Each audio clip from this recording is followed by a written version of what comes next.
Hello, this is Yahoo. I'm a option trader.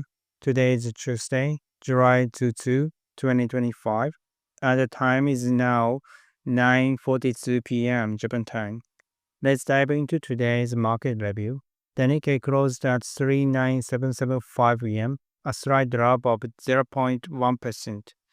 We saw it spike to around 40200 yen early in the day, following the upper house election result, but it was later sold off, ending the day around 500 yen off the high. The Nikkei CFD is currently trading at 39741 yen, so it seems there's still some resistance at the 40000 yen level. People are taking profit there.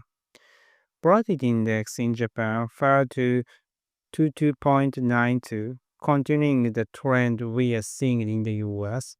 This suggests capital is flowing back into risk asset globally, possibly hinting at a new phase for Japanese equities. As discussed yesterday, the election results showed that while the Zminto lost some ground, it still retains the power.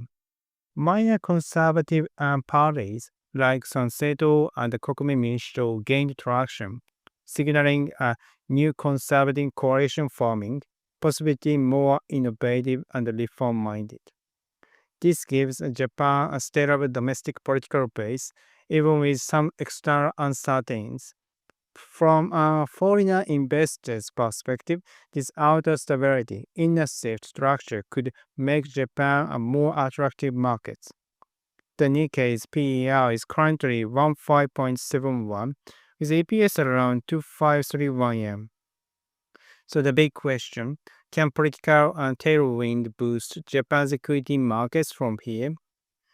Interestingly, there are whispers in the market hoping for Prime Minister Ishiba's resignation, but it seems unlikely. Instead, what markets may now focus on is how Zminto, now a minority government, works with opposition parties to pass solid legislation. On the macro side, both the US and Japan are seeing a lower volatility. And if these countries, we might be looking at full-scale equity rally.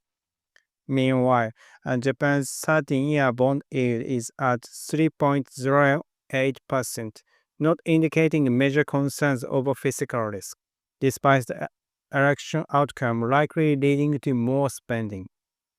In short, fears over the election were already pricing, and with it now behind us, the drop in volatility is a natural reaction. From here, it's worth watching whether the Nikkei can challenge its recent high. That said, there's one hidden risk I want to bring attention to: drought and water scarcity.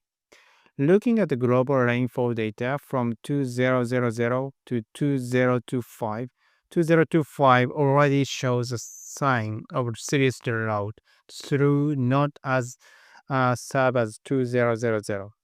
But here's the catch: water demand today is far higher than 25 years ago. From semiconductor to nuclear power cooling and of course agriculture, the value of fresh water as a resource is rapidly rising. We are also seeing this reflected in media, YouTube and Netflix, where more contents emerging around water wars and resource conflict. Japan remains relatively safe thanks to its geography, but countries like India, Pakistan, and Ukraine and Russia are more vulnerable, and water might be a key factor in geopolitical tensions there. Even Trump mentioned Canada as a potential ally, likely due to its massive freshwater reserves. Canada has 7% of the world's freshwater. So, in closing, keep an eye on water and drought risk. It's a under appreciated but critical theme in global stability and investment. There's That's all for today. Thank you for listening. If you enjoy this content, be sure to follow for more. Catch you tomorrow. See you.